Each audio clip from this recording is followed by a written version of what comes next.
আসসালামু আলাইকুম।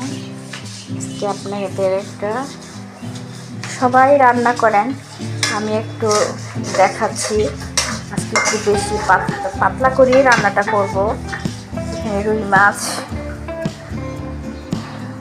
কাতল মাছ হবে সম্ভবত। কাতল মাছ ভেজে নতুন আলু দিয়ে একটা পাতলা ঝোল তরকারি রান্না হবে।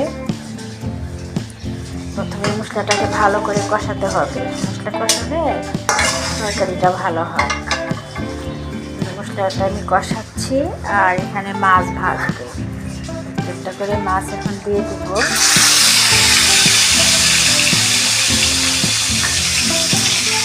মাছ দিয়ে দিব।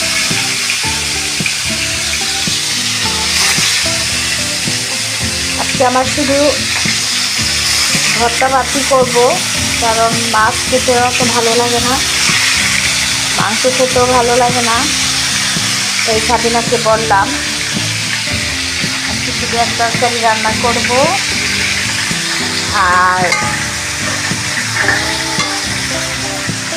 ওই মাছগুলো থাকলে যে নতুন আলু দিয়ে রান্না করবো। আর দেখাচ্ছি আপনাদের আজকে সব ভর্তা করলাম। এখানে একটু শিম ভাজি করেছি, এটা বেগুন ভর্তা।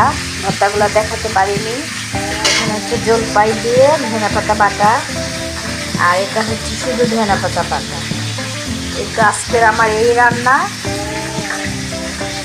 জানি না কেমন লাগবে। আর অবশ্য ভর্তা খেতে ভালোই লাগে, ভর্তা দিয়ে ভাত ভালোই খাওয়া যায়, কিন্তু মাংস দিয়ে এগুলো ভাত খাওয়া যায় না। এই জন্য আমি একটু ভর্তাটাই করলাম আজকে। এই তো আমার রান্না। ভালো লাগলে একটু লাইক করে দেবেন, ঠিক আছে? আর এখানে একটু সাবিনাকে দেখাই যে আজকে আমার কিছু ভর্তাটা বেঁধে দিয়েছে, আর এখানে একটু আদা বাড়ছে।